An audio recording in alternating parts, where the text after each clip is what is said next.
अध्याय 14 Cornelius fudge.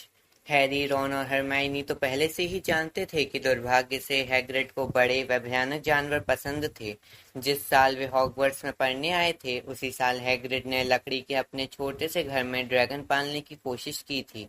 इसके अलावा वे उसके 3 सिर वाले विशालकाय कुत्ते फ्लफी को शायद ही कभी भूल पाएंगे।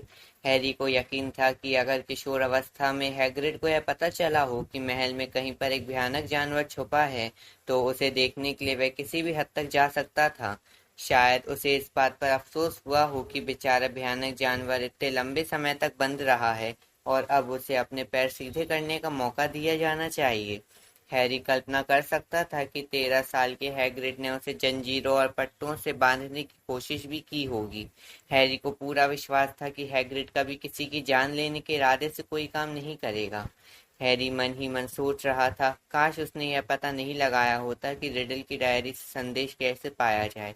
रॉन और हरमाइनी ने उससे बार बार पूरी घटना को विस्तार से बताने को कहा। उन्हें पूरी कहानी बार बार सुनाते सुनाते वह तंग आ गया और घटना सुनने के बाद उनके बीच होने वाली लंबी घुमावदार चर्चाओं से भी वह परेशान था। हरमाइनी बोली, हो सकता है रिडल ने गलत आदमी को पकड़ लिया हो। शायद कोई दूसरा भयानक जानवर लोगों पर हमला कर रहा हो। रॉन ने सपाट लहजे में पूछा, तुम्हें क्या लगता है इस जगह पर कितने भयानक जानवर रह सकते हैं? हैरी ने दुखी स्वर में कहा, यह तो हम पहले से ही जानते हैं कि हैग्रिड को स्कूल से निकाल दिया गया था और हैग्रिड को निकालने के बाद हमले रुक गए होंगे, वरना रिडल को पुरस्कार नहीं मिला होता। रॉन ने एक अलग दिशा में जाने की कोशिश की। रिडल बिल्कुल पर्सी की तरह लगता है। उसे हैग्रिड की जासूसी करने के लिए किसने कहा था? हरमाइनी ने कहा। परंतु रॉन, उस भयानक जानवर ने किसी की जान ली थी। हैरी बोला, और अगर हॉगवर्ट्स बंद हो जाता तो रिडल को मगलू अनाथालय में रहना पड़ता। मैं उसे इस बात के लिए दोष नहीं दे सकता कि उसने यह हमला रुकवाने के लिए हैग्रिड को पकड़वाया। रॉन ने अपना होठ काटा, फिर झिड़कते हुए बोला, हैरी, हैग्रिड तुम्हें शूमंतर गली में मिला था, है ना? हैरी तुरंत बोला, वह घोंघों को मारने वाली दवा खरीद रहा था। वे तीनों चुप हो गए।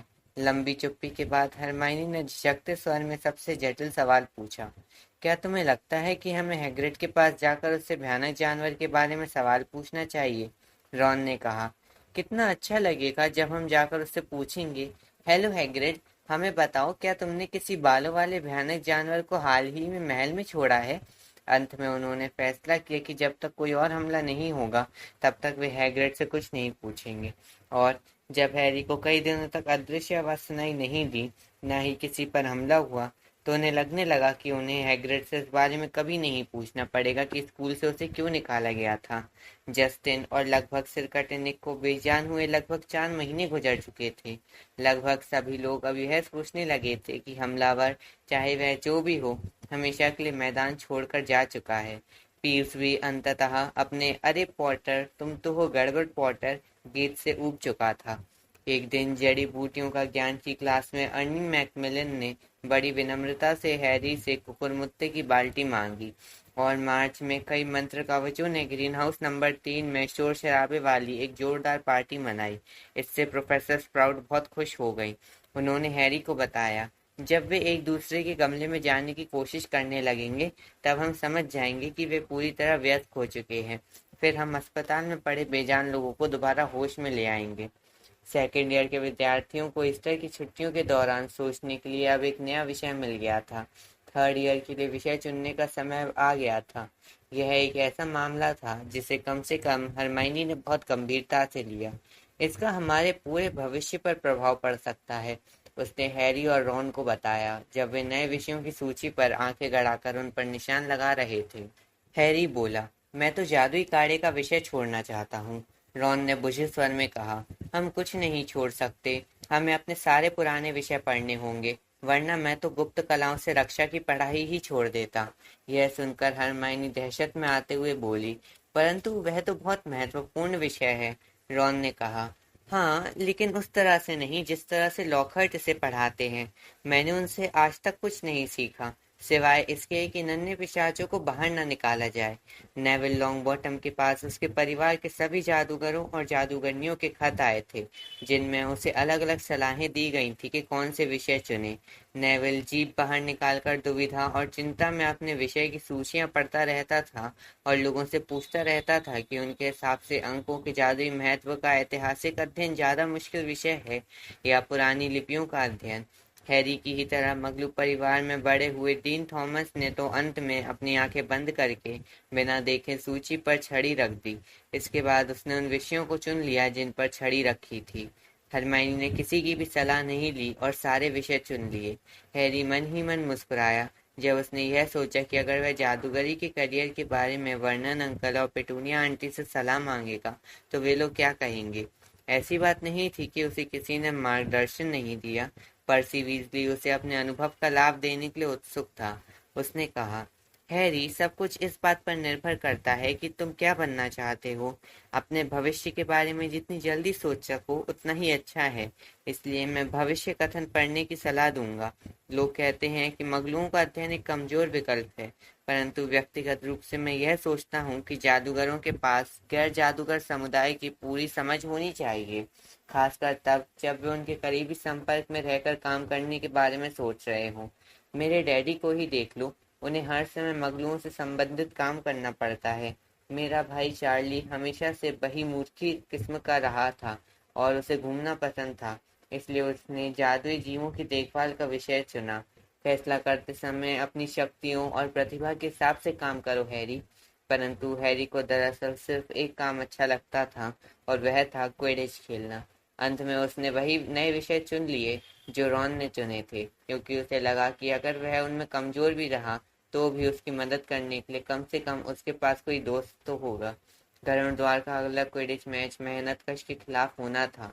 वुड डिनर के बाद हर रात को टीम की प्रैक्टिस करवा रहा था, इसलिए हैरी को क्विडिच और होमवर्क के अलावा किसी भी चीज के लिए समय नहीं मिल पा रहा था।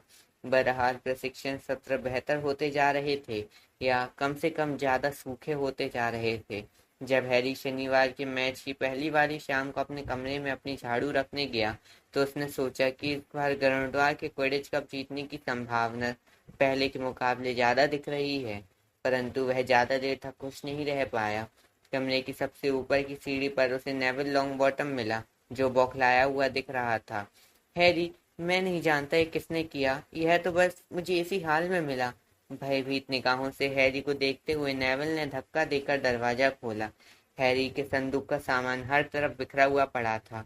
उसका चोगा जमीन पर पड़ा था। बिस्तर पर बिछी चादर खींचकर फेंक दी गई थी। पलंग के सिरहाने रखे कैबिनेट की दराज भी खुली थी, जिसका पूरा सामान चटाई पर फैला था। हैरी का मुंह खुला का खुला रह गया और वह दैत्यों के साथ सफर किताब के कुछ फटे पन्नों पर चलता हुआ बिस्तर के पास तक गया। जब उसने और नेविल ने बिस्तर पर कंबल दोबारा डाले, तभी रॉन, डीन और सीमस अंदर आए। डीन जोर से चिल्लाया, क्या हुआ हैरी? पता नहीं, हैरी बोला, परंतु रॉन हैरी के दुशालों की जांच कर रहा था। सारी जेबें बाहर की तरफ निकली हुई थी, जैसे किसी ने तलाशी ली हो। रॉन ने कहा, कोई यहाँ कुछ ढूंढ रहा था, तुम्हारी कोई चीज गायब तो नहीं है? हैरी अपनी सारी चीजें उठाकर संदूक में डालने लगा।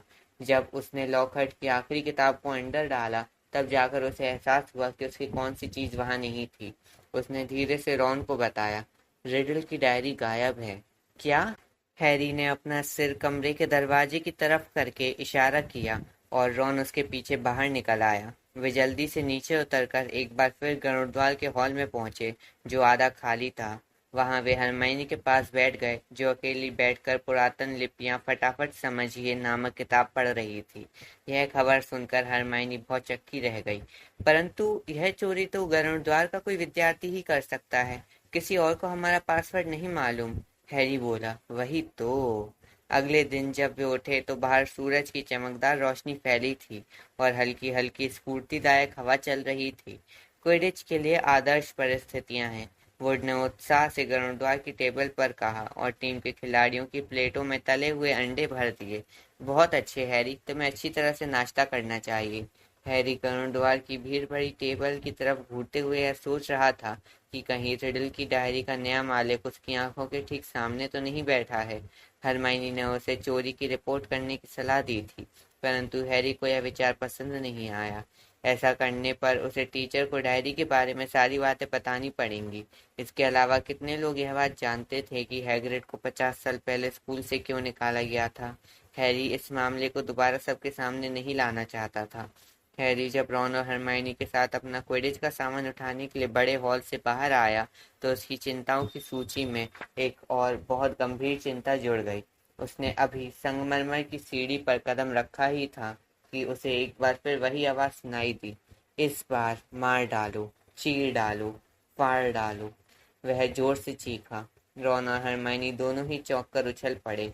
हैरी ने पीछे देखते हुए कहा, वही आवाज, मुझे अभी अभी वही आवाज एक बार फिर सुनाई दी।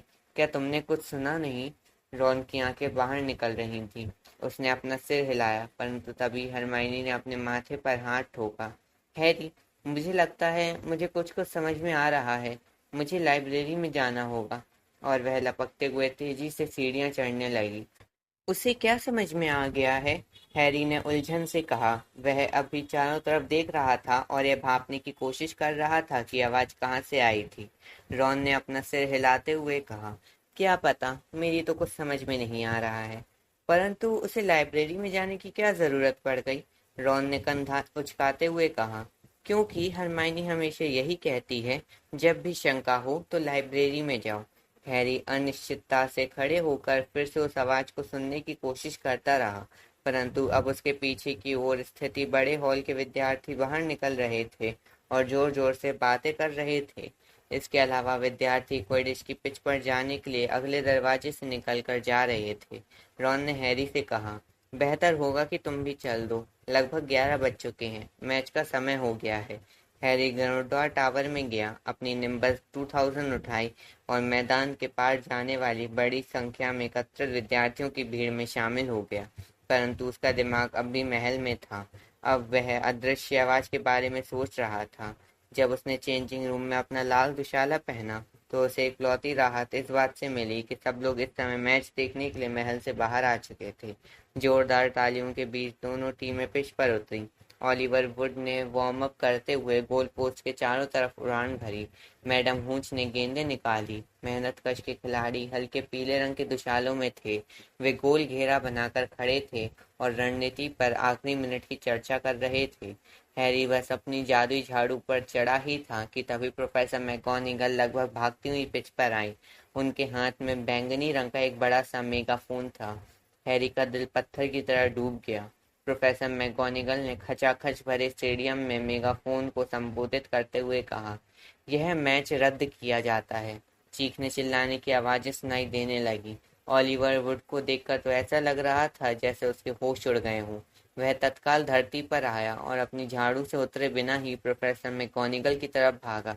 वह चिल्लाया, परंतु प्रोफेसर, हमें तो खेलना है। कब? गरुड़द्वार। प्रोफेसर मैगोनिगल ने उसकी बात अनसुनी कर दी और मेगाफोन पर बोलती रही, सभी विद्यार्थी अपने अपने हाउस के हॉल में जाएंगे, जहां उनके हाउस के प्रमुख उन्हें पूरी जानकारी देंगे। कृपया जितनी जल्दी पहुंच सके पहुंच जाएं। फिर उन्होंने मेगाफोन नीचे करते हुए हैरी को अपने पास आने का इशारा किया। पॉटर, मैं सोचती हूँ बेहतर होगा कि तुम मेरे साथ चलो। हैरी ने सोचा कि इस बार वे उस पर संदेह कैसे कर सकती हैं। फिर उसने रॉन को शोर मचाती भीड़ से अलग होते देखा। जब वे महल की तरफ चढ़ने लगे तो रॉन भागकर उनके पास आ गया। हैरी इस बात पर हैरान था कि प्रोफेसर मैगोनिगल ने इस पर कोई आपत्ति नहीं की। हाँ वीजली, शायद यही बेहतर रहेगा कि तुम भी साथ चलो।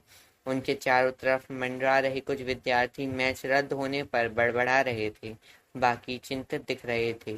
हैरी और रॉन प्रोफेसर मैगोनिगल के पीछे पीछे स्कूल तक गए और संगमरमर की सीढ़ियों के ऊपर चढ़े, परंतु इस बार वे उन्हें किसी ऑफिस में नहीं ले गई। जैसे ही वे अस्पताल के पास पहुंचे तो प्रोफेसर मैगोनिगल ने आश्चर्यजनक रूप से कोमल आवाज में कहा, इससे तुम्हें बहुत सदमा लगेगा। एक और हमला हुआ है। 2 लोगों पर हमला हुआ है। हैरी का दिल भयानक तरीके से उछलने लगा।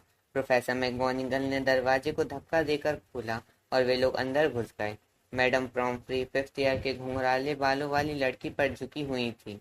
हैरी ने पहचान लिया कि वह चील घात की थी।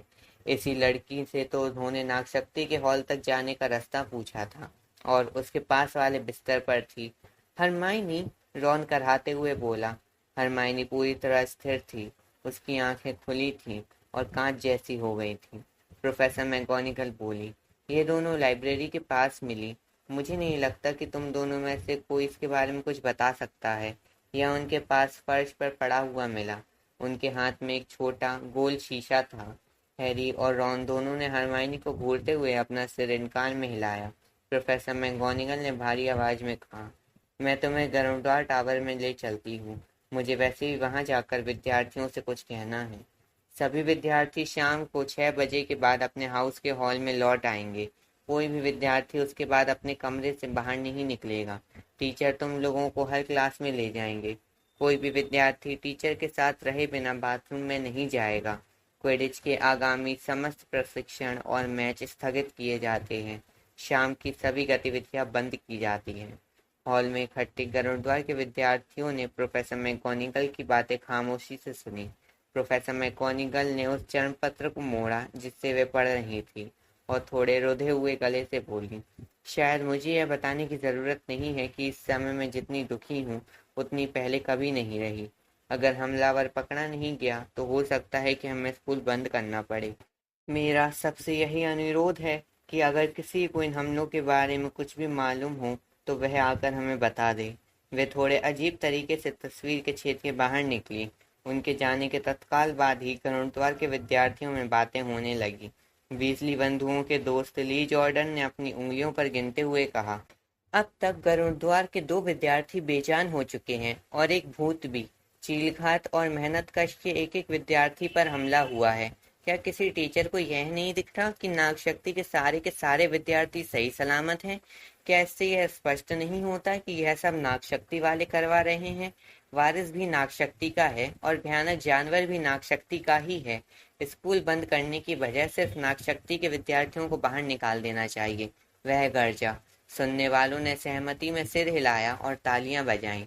ली के पीछे पर्सी वीजली एक कुर्सी पर बैठा था, परंतु इस बार वह अपने विचार प्रकट करने के लिए ज्यादा उत्सुक नहीं दिख रहा था। उसका चेहरा पीला पड़ गया था और वह जैसे सदमे में था। जॉर्ज ने हैरी को धीमे से बताया, पर्सी को बहुत गहरा सदमा लगा है। चील घात वाली लड़की पेनीलोप क्लियर वाटर प्रीफेक्ट है। मुझे लगता है उसने कभी नहीं सोचा था कि भयानक जानवर किसी प्रीफेक्ट पर हमला करने की हिम्मत कर सकता है। परंतु हैरी अधूरे मन से उसकी बात सुन रहा था। रह रहकर उसकी आंखों के सामने हरमाइनी की तस्वीर आ जाती थी, जो अस्पताल के बिस्तर पर किसी पत्थर की मूर्ति की तरह लेटी थी। और अगर अपराधी जल्दी नहीं पकड़ा गया तो हैरी को सारी जिंदगी डर्सली परिवार के साथ रहने के बारे में सोचना पड़ेगा। टॉम रिडल ने हैग्रिड को सिर्फ इसीलिए पकड़वाया था क्योंकि स्कूल बंद होने पर उसे मगलू अनाथालय में जाना पड़ता। हैरी अब जान गया था कि टॉम को उस वक्त कैसा महसूस हुआ होगा। रॉन ने चुपचाप हैरी के कान में पूछा, हम क्या करने वाले हैं? क्या तुम्हें लगता है कि किसी को हैग्रिड पर संदेह होगा? हैरी ने मन ही मन निर्णय लेते हुए कहा, हमें जाकर उससे बात करनी होगी। मुझे यकीन है कि इस बार उसने यह काम नहीं किया होगा, परंतु अगर उसने भयानक जानवर को पिछली बार खुला छोड़ा था तो वह जानता होगा कि रहस्यमय तहखाने के भीतर कैसे पहुंचा जाता है, और यह जानना एक अच्छी शुरुआत होगी। परंतु मैगोनिगल ने कहा है कि क्लासों के बाद हमें अपने टावर में ही रुकना पड़ेगा। हैरी ने और भी धीमे बोलते हुए कहा, मुझे लगता है डैडी के अदृश्य चोगे को बाहर निकालने का समय आ चुका है। हैरी को अपने पिता से विरासत में सिर्फ एक ही चीज मिली थी, एक लंबा और चांदी जैसा सफेद अदृश्य चोगा। वे सिर्फ इसी के सहारे हैग्रिड से मिलने के लिए सबसे छुपकर स्कूल से बाहर जा सकते थे। हर दिन की तरह आज भी वे अपने सामान्य समय पर बिस्तर पर लेट गए। उन्होंने तब तक इंतजार किया जब तक कि नेविल, डीन और सीमस रहस्यमय तहखाने पर चर्चा बंद करके सो नहीं गए। इसके बाद हैरी और रॉन ने उठकर दोबारा कपड़े पहने और चोगा ओढ़ लिया। महल के अंधेरे और खामोश गलियारों से बाहर निकलना आनंददायक नहीं था। हैरी पहले भी कई बार रात को महल में घूम चुका था, परंतु उसने दिन ढलने के बाद वहां पहले कभी इतनी भीड़ नहीं देखी थी। टीचर्स, प्रीफेक्ट्स और भूत जोड़ियां बनाकर गलियारों में पहरा दे रहे थे और किसी असामान्य गतिविधि की तलाश में चारों तरफ नजर रखे हुए थे। उनके अदृश्य चोगे के बावजूद उनकी आवाजें सबको सुनाई दे सकती थी। इस बारे में खास तौर पर तनाव भरा क्षण तब आया जब रॉन के पैर का अंगूठा उस स्थान से सिर्फ कुछ गज दूरी पर मुड़ गया जहां स्नेप पहरेदारी कर रहे थे। शुक्र था कि जिस पल रॉन ने गाली बकी, उसी वक्त स्नेप को छींक आ गई। राहत की सांस लेते हुए वे बलूत की लकड़ी के अगले दरवाजे तक पहुंचे और उसे खोल दिया। रात का आसमान साफ था और सितारे चमक रहे थे। वे तेजी से हैग्रिड के घर की रोशनी भरी खिड़कियों की ओर बढ़े। सामने वाले दरवाजे के ठीक बाहर पहुंचकर उन्होंने अपना चोगा उतार दिया। उनके खटखटाने के कुछ ही क्षण बाद हैग्रिड ने दरवाजा खोला। उन्होंने देखा कि हैग्रिड ठीक सामने खड़ा था और उन पर धनुष बाण से निशाना साधे हुए था। उसके पीछे फैग नाम का कुत्ता जोर से भौंक रहा था। ओह! उसने अपना धनुष नीचे किया और उन्हें घूरा। तुम दोनों यहाँ क्या कर रहे हो? हैरी ने अंदर घुसते समय धनुष की ओर संकेत करते हुए कहा। यह किस लिए है? कुछ नहीं, कुछ नहीं, हैग्रिड बुदबुदाया। हमें उम्मीद थी। अ, कोई फर्क नहीं पड़ता। बैठ जाओ, हम चाय बनाते हैं। ऐसा लग रहा था जैसे उसे ठीक से नहीं पता था कि वह क्या कर रहा है। पहले तो उसने चाय की पतीली से पानी छलकाकर लगभग आग बुझा दी। फिर उसका बड़ा सा हाथ घबराहट में कांपा और इस वजह से केतली टूट गई। हैरी बोला, तुम ठीक तो हो हैग्रिड? क्या तुमने हरमाइनी के बारे में सुना? हैग्रिड ने कांपती आवाज में कहा। ओह हाँ, हमने सुना था। वह घबराकर बार बार खिड़की की तरफ देखता रहा। उसने उन दोनों को उबले पानी के बड़े मग पकड़ा दिए।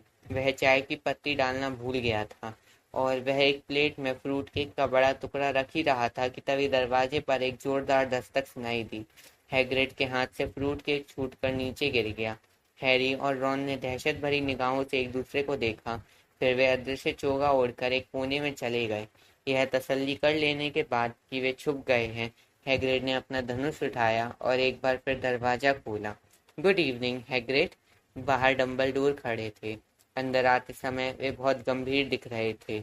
एक पल बाद ही एक बहुत अजीब सा दिखने वाला आदमी उनके पीछे पीछे अंदर आया। वह नाटा और मोटा था। उसके भूरे बाल बिखरे हुए थे और उसके चेहरे पर परेशानी के भाव थे। वह अजीब तरह के कपड़े पहना था।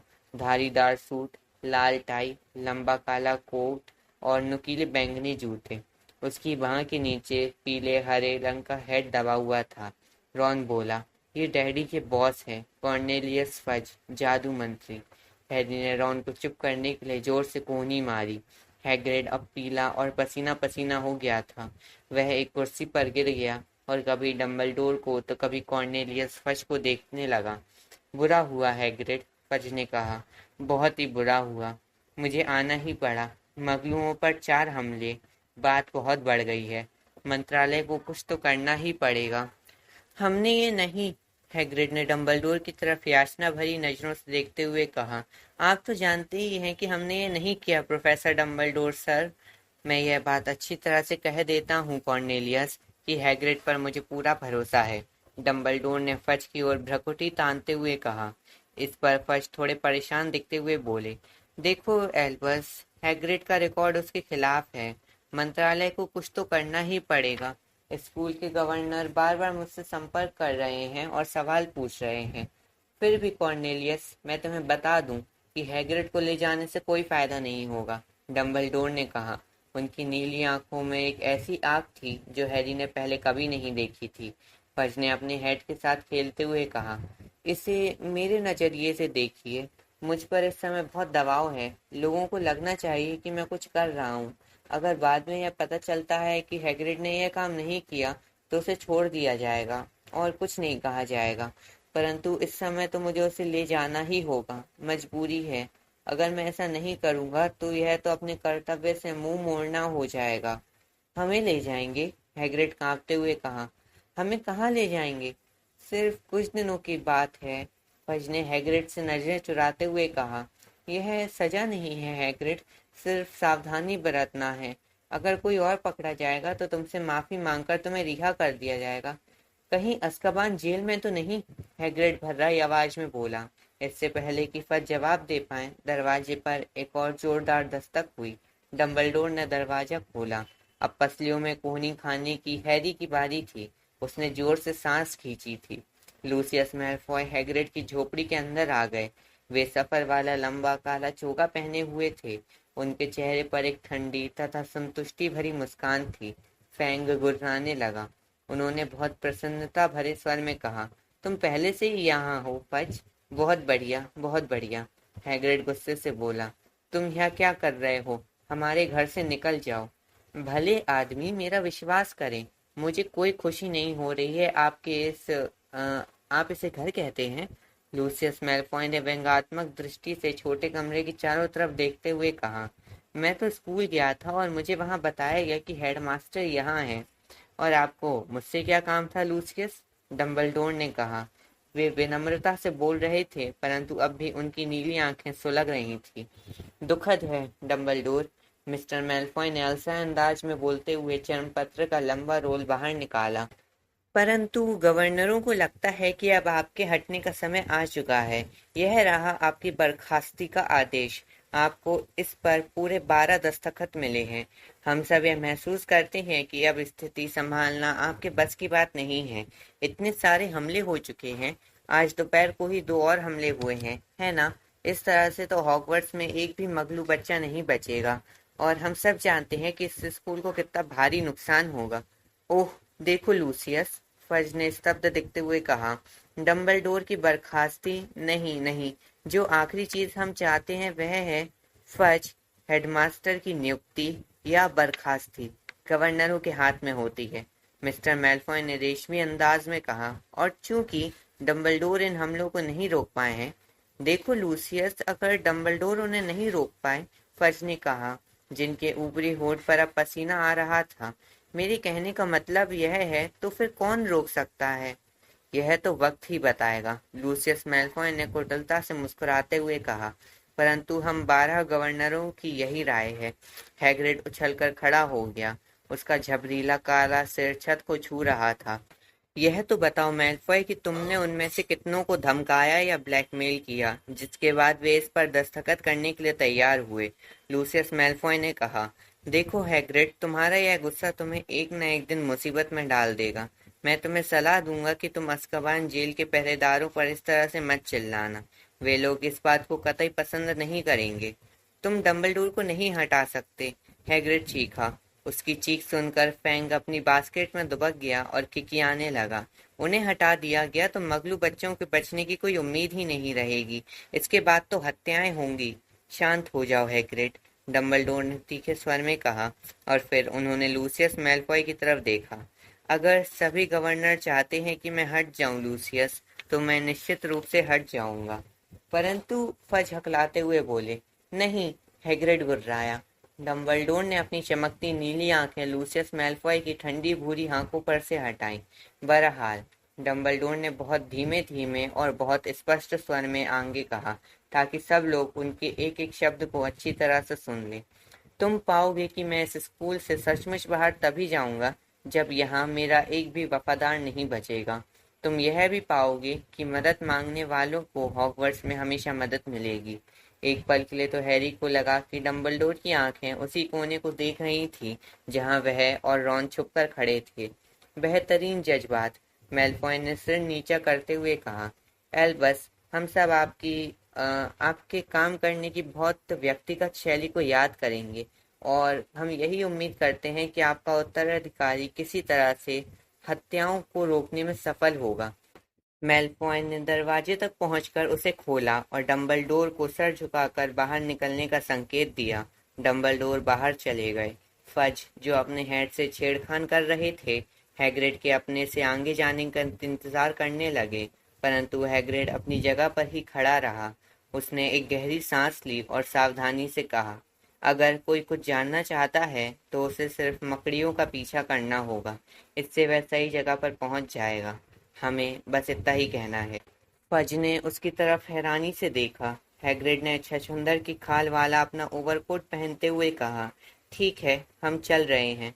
परंतु जब वह दरवाजे से फज के पीछे निकलने ही वाला था कि तभी वह एक बार फिर रुका और जोर से बोला, और जब हम बाहर रहेंगे तो किसी को फैंग को खाना भी खिलाना होगा।